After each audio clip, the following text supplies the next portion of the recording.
1980களின் இறுதியில் விடுதலை புலிகளின் முக்கிய பிரிவொன்றில் கடமையாற்றியிருந்த மேஜர் காந்தரூபன் என்பவர் தொடர்பான நெகிழ்ச்சியான கதையொன்று தற்போது பகிரப்பட்டு வருகிறது. காந்தரூபன் என்ற இளைஞர் தாய் தந்தையை இழந்த நிலையில் ஜோகராசா தம்பதியினரின் பராமரிப்பில் வளர்ந்துள்ளார்.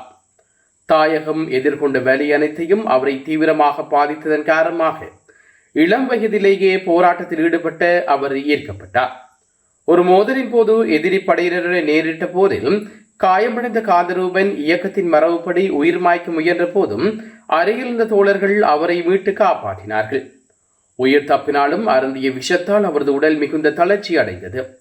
வைத்தியர்கள் வழங்கிய ஆலோசனையின்படி அவருக்கு சத்துணர்வு தேவைப்பட்டதால் அதை புரிந்து கொண்ட தேசிய தலைவர் பசுமாடு ஒன்றை வாங்கி அவருக்கு தேவைகளை பூர்த்தி செய்ய நடவடிக்கை எடுத்தார்.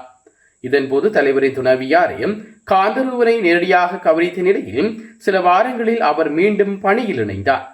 இவ்வாறாயினும் காந்தரூபன் தனது உடல் மீண்டிருந்தாலும் மனதில் ஒரு புது கனவு உருவாகியிருந்தது. ஒரு நாள் தலைவரை நெருங்கி பேச கிடைத்த வாய்ப்பை பயன்படுத்திக் கொண்ட அவர் தமிழீழத்தின் பெற்றோரை இழந்த பிள்ளைகள் எவரும் இருக்கக்கூடாது, அவர்கள் நமது இயக்கம் அனைவரைக்க வேண்டும் என்றும் விருப்பம் தெரிவித்தார். அந்த எண்ணம் பின்னர் ஒரு உண்மையான முயற்சியாக மாறியது. 1993 நவம்பர் 1 மேஜர் காந்தரூபனின் விருப்பத்தின்படி காந்தரூபன் அறிவுச்சோலை சிறுவர் இல்லம் திறக்கப்பட்டது.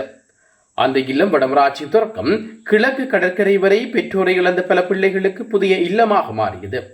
அன்று அந்த இல்லத்தின் வளர்ந்த குழந்தைகள் பலரும் கல்வியாளராகவும் சமூக பணியாளர்களாகவும் தாயக முன்னேற்றத்தின் பங்காற்றுபவர்களாகவும் விளங்குகிறார்கள்.